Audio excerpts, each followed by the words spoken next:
What the fuck is going on with Kyle Pitts? After a legendary rookie season, 1,026 receiving yards, second most ever for a tight end's first season, Pitts has been a complete bust.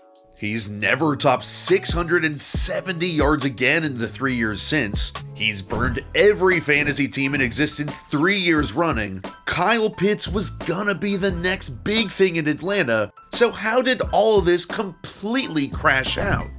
Well, what's incredibly disturbing, at the end of this past season, especially the final 3 games when Michael Penix Jr. took over, the Falcons did not use Pitts at all. When Penix and Kirk Cousins flip-flopped, the Falcons coaching staff had a mini reset on their entire offense.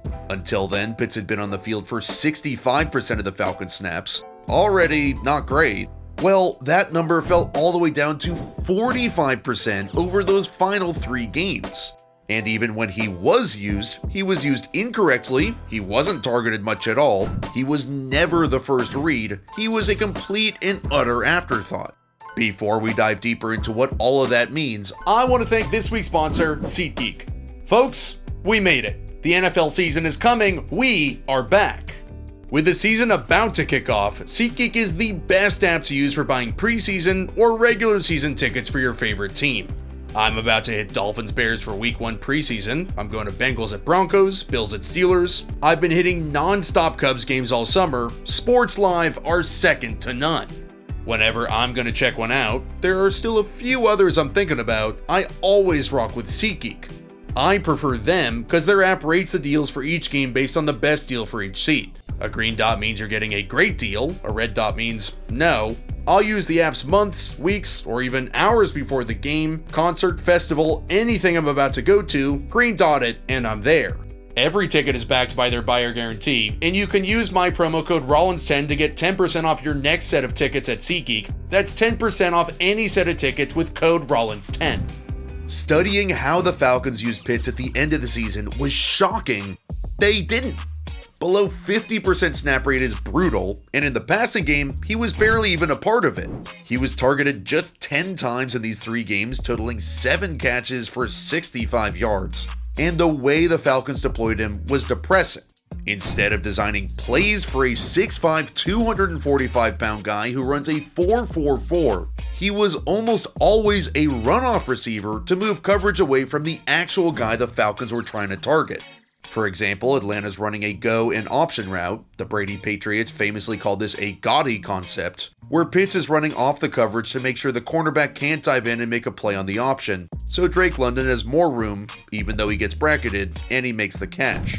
Or the Falcons would also use Pitts as the underneath guy in high-low concepts, where here they're running smash, which is a corner and flat. And because the Panthers are playing cover 2 zone with 2 deep safeties, whoever Shamar Bartholomew decides to cover, the corner or flat, Penix throws to the other. So while at least Pitts is in the progression, the concept, he was always the underneath guy. That guy's gonna have less potential to do damage since it's a shorter throw, and almost always is gonna have fewer yards after the catch potential since you're dumping it off later in the down.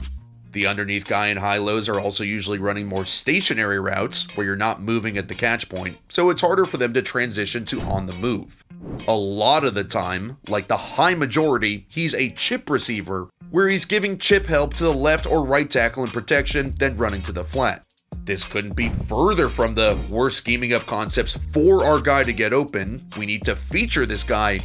No, chip help is what any tight end in the league can do for you. It could not be more of an afterthought. As a straight receiver, we've seen him just used as a wide receiver thus far. The Falcons don't trust him enough to want to try to scheme up plays to get him the ball.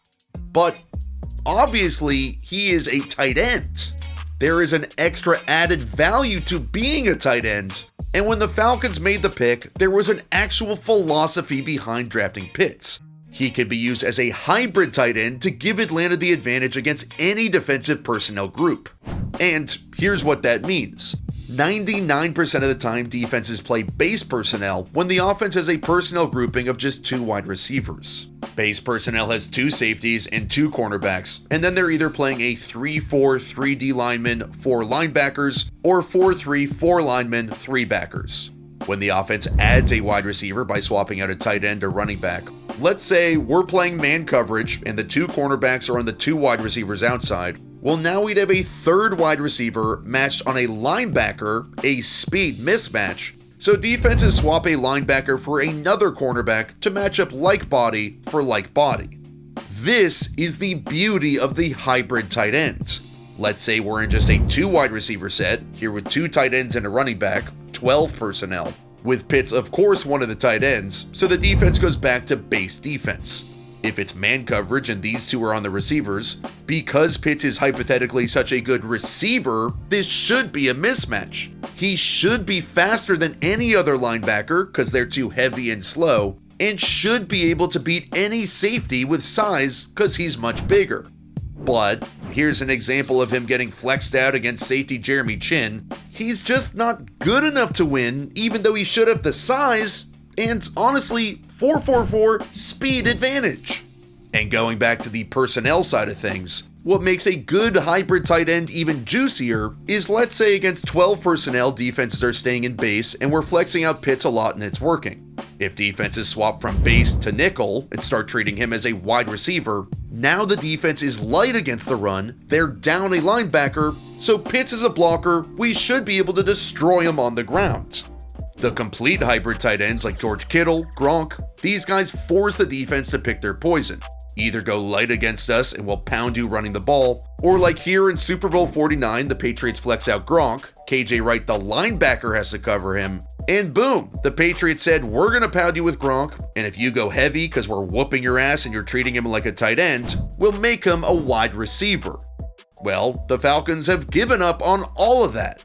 They play 11 personnel with Pitts as the tight end. So defenses play nickel to have the third cornerback against the third receiver, but Atlanta's not capitalizing on the hybrid nature of their number 4 overall pick. In fact, they played the most 11 personnel of any team in the league at 85%, so 3 receivers and Pitts is the tight end. So what blows my mind, they're not taking advantage of what you should do with a tight end you built your team around.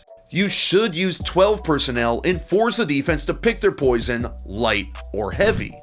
The splits with him on and off the field for run versus pass were really bad. Pitts was on the field for 78% of the Falcons' passes, but on it for just 39% of their runs, and this was because the Falcons really did not want him blocking. He wasn't that bad on film, but since Atlanta plays so much 11 personnel with just one tight end, they'd rather have a great run-blocking tight end and utilize their other 3 receivers in the passing game so they could have more balance. Charlie Warner and Ross Dwelly were the only other tight ends on the roster, and when they were in, the Falcons rushed the ball 88% of the time and passed just 26% of the time. And to make matters even worse, the Falcons and Zach Robinson's scheme have a need for Pitts in the blocking game, but instead of playing 12 personnel and using him as a second tight end, they stayed in 11 personnel and literally used a wide receiver as a blocker. This is to block the backside in case Bijan Robinson wants to cut this outside zone run all the way back, or in case it's play action and Penix is booting back out the other way. The receiver also offers some protection so the defensive end can't just scream upfield and smoke the quarterback. This would be the perfect job for Pitts. He could play in this formation and do the exact same job as the receiver. Force the defense into base personnel, and then you can put him out wide and make him a receiver, where once again a linebacker or safety has to defend him one-on-one in man. But unfortunately, he hasn't been a plus blocker and hasn't been a good receiver except his rookie season. This is why he hasn't been good on your fantasy team, why he hasn't been good in real life, and why he won't be good this season. The Falcons are simply not going to play him. Rule 1 of fantasy is get the guy who plays a lot, and Rule 2 is get the guy who gets targeted a lot. If you don't have the first one, you cannot have the second. When the Falcons reset their offense at the end of the year, that showed me what this offense is gonna look like in 2025 with Zach Robinson still calling the plays. Pitts is not gonna be a major part of this offense. Hell, he'll barely even be on the field. But I will say, we have seen him play well in the NFL in the past, and he did it in his first year, throwing down an unprecedented rookie season for a tight end. If he can do that his first year, he can do it any year. And if Kyle Pitts bounces back, this Falcons offense could be deadly.